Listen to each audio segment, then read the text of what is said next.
Hi, welcome to the C# programming tutorial.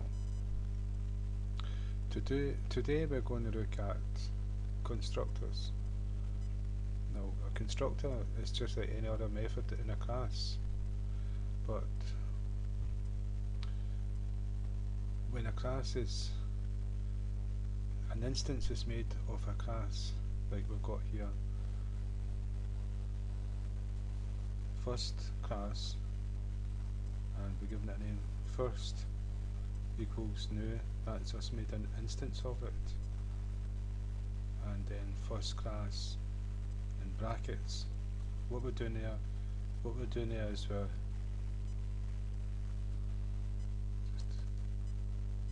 just put that back in here, sorry.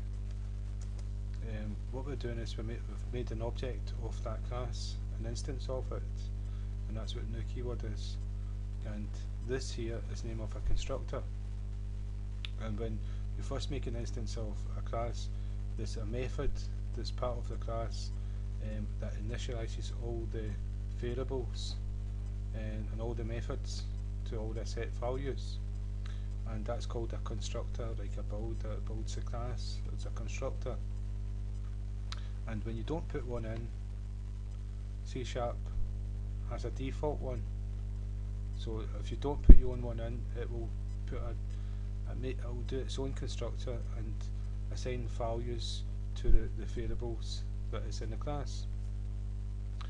Right, and so you can make your own and initialize them yourself and run code. This code will always run when you make an object. When you make an object of the class. And so I've got an object here, instance of first class, we called it first, and we've not done anything, so when we run a program nothing should appear on screen, and nothing appeared on screen. So we go to first class, we can see that we've got one method, but we didn't call that method. We've got like an integer variable and we equaled it to 45. Well, if we put a constructor in, it's another method, so it's public, and you don't need to give it void or return value right into the string and all the rest of it. So you just give it a name. It's the same name as the class, exact same name, and that's why that's all C# knows it's a constructor. And so, and it's got brackets like all methods. Now anything in here, any code that you put inside this method will run automatic when you make an object. And to prove it, we'll go console dot write line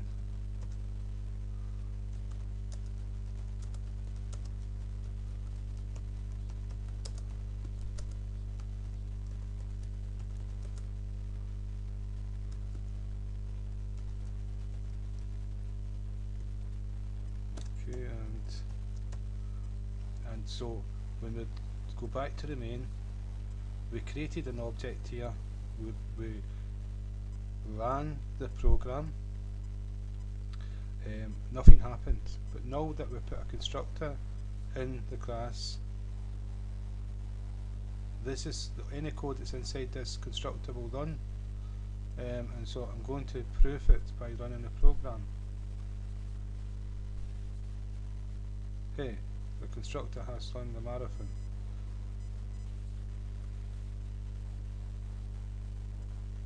So whenever you get a class and you've got a constructor in it, you can put code inside that constructor, and every time that class has been constructed into an object, an instance, this code will run, and it can be like mathematical equations again, it can be whatever you want. But what it's really used for is, you've got this integer here and we assigned it to 45. Well, all you would do, you would declare the integer with no value. So So what we've done is declared it, but we've not created it yet because we've not assigned it a value. And so we'll go num 1 equals 45 and a comma, and inside the constructor we give it its value. So whenever the class is created, this is going to have a value of 45. We normally use the initial at 0 unless you've got a good reason for doing a number different, and so that's what you use a constructor for, but you can use it for many other things. And what I'm going to show you is we were passing parameters, arguments to methods, and we were passing arrays and objects. You can do that with a class, and you do it via the constructor.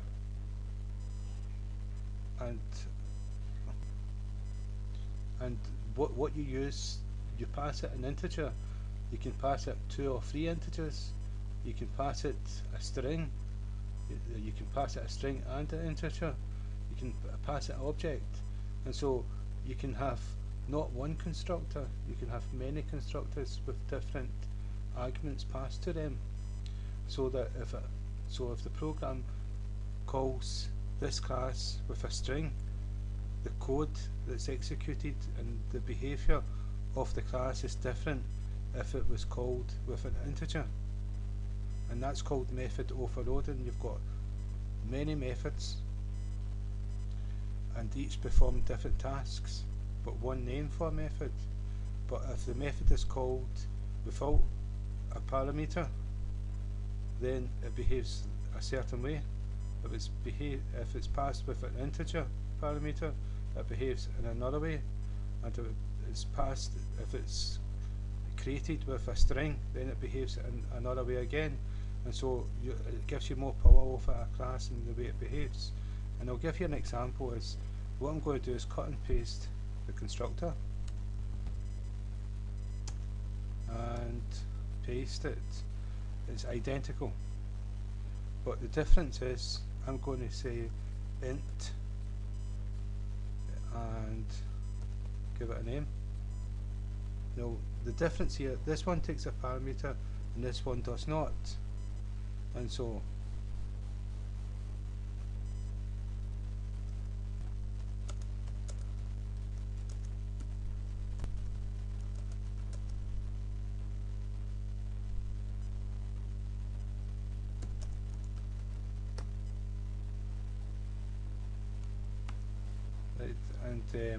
so I've put different text in each one of them, and so the way I'm going to show is this is a constructor, these brackets.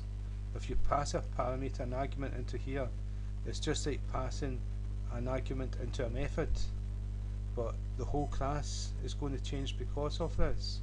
So if I pass this integer here, nums, even though it's 0, and if I run a program, hey, I never stopped for a drink, and I've never put a D inside.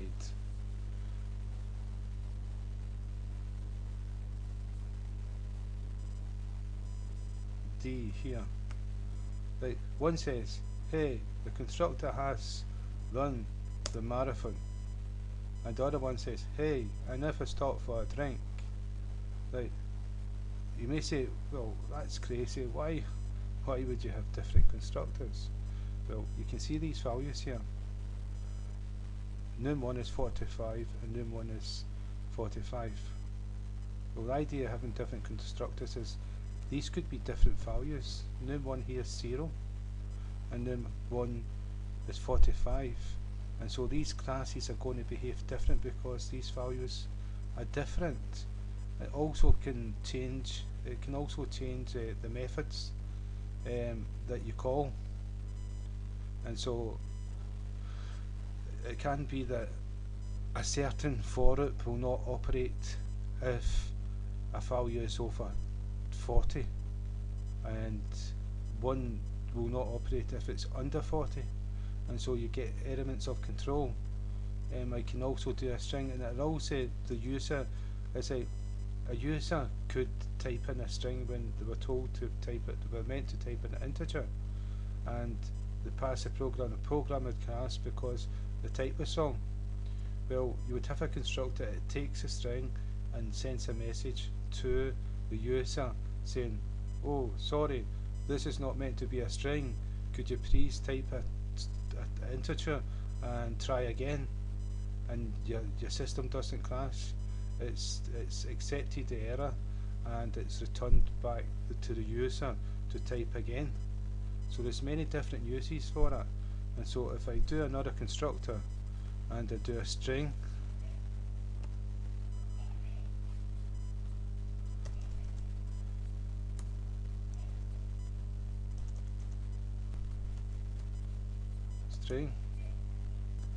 and we give it a name. So what we're doing is we're passing a string into this constructor, and again, look, same name. The method has got the exact same name,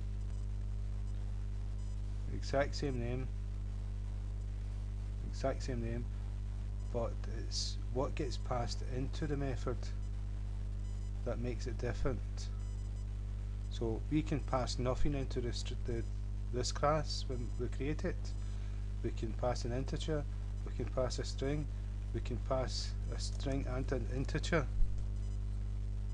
We can pass a whole list of parameters. We can pass an object. We can pass an array. So we've got a lot of power here to do all different things depending on the scenario. So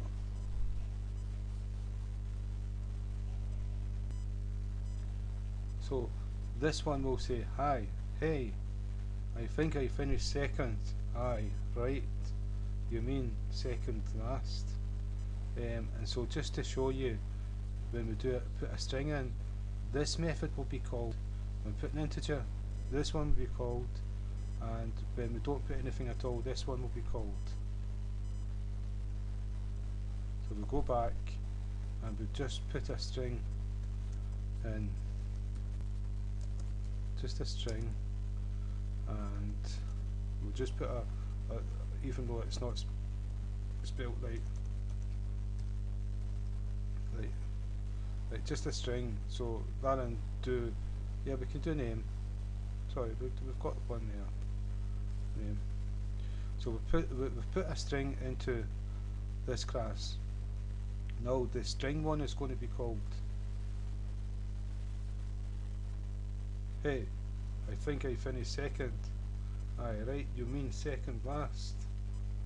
So that's, so if we go back to the class, we've got 3 constructors, and they take different parameters, and depends what parameter gets passed to them, different behaviour from the, this will affect different behaviour in this class.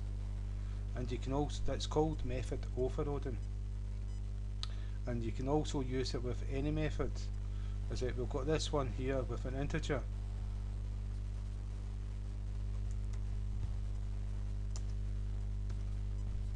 and if we change this to a string,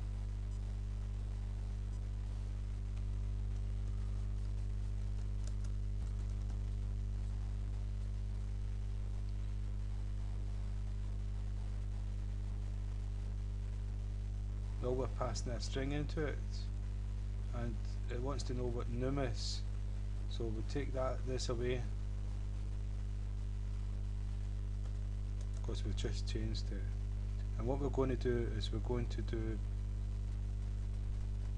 any number at all, and so we're going to print that to screen when this string gets called. And so if we go back to the main program we've created first, now we're going to access the methods dot. Now what we have here is first class method. Now we put the brackets in. Now if we put an integer in, we put an integer inside, run the program, see what happens. 12. because that's what the integer one done. 12 added on to number, and number was 0.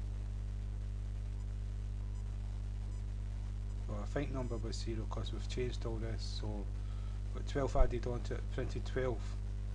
Right, now if I put the string in, it's going to print out 33,000. So if I put name and we run the program,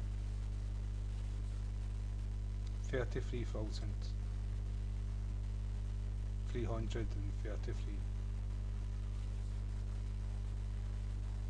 Right, so if we go back to, and I'll show you, that's method overloading, so you can have method to behave differently if it's passed a certain parameter or a certain combination of parameters. You can have like one that takes one integer and another method that takes two integers, two separate integers. You can see that these both have got the exact same name but different code inside, and it depends on what's passed to it, it will determine how it behaves. So that's constructors and that's method overloading. So again, thank you for your time, and I hope this didn't take too long.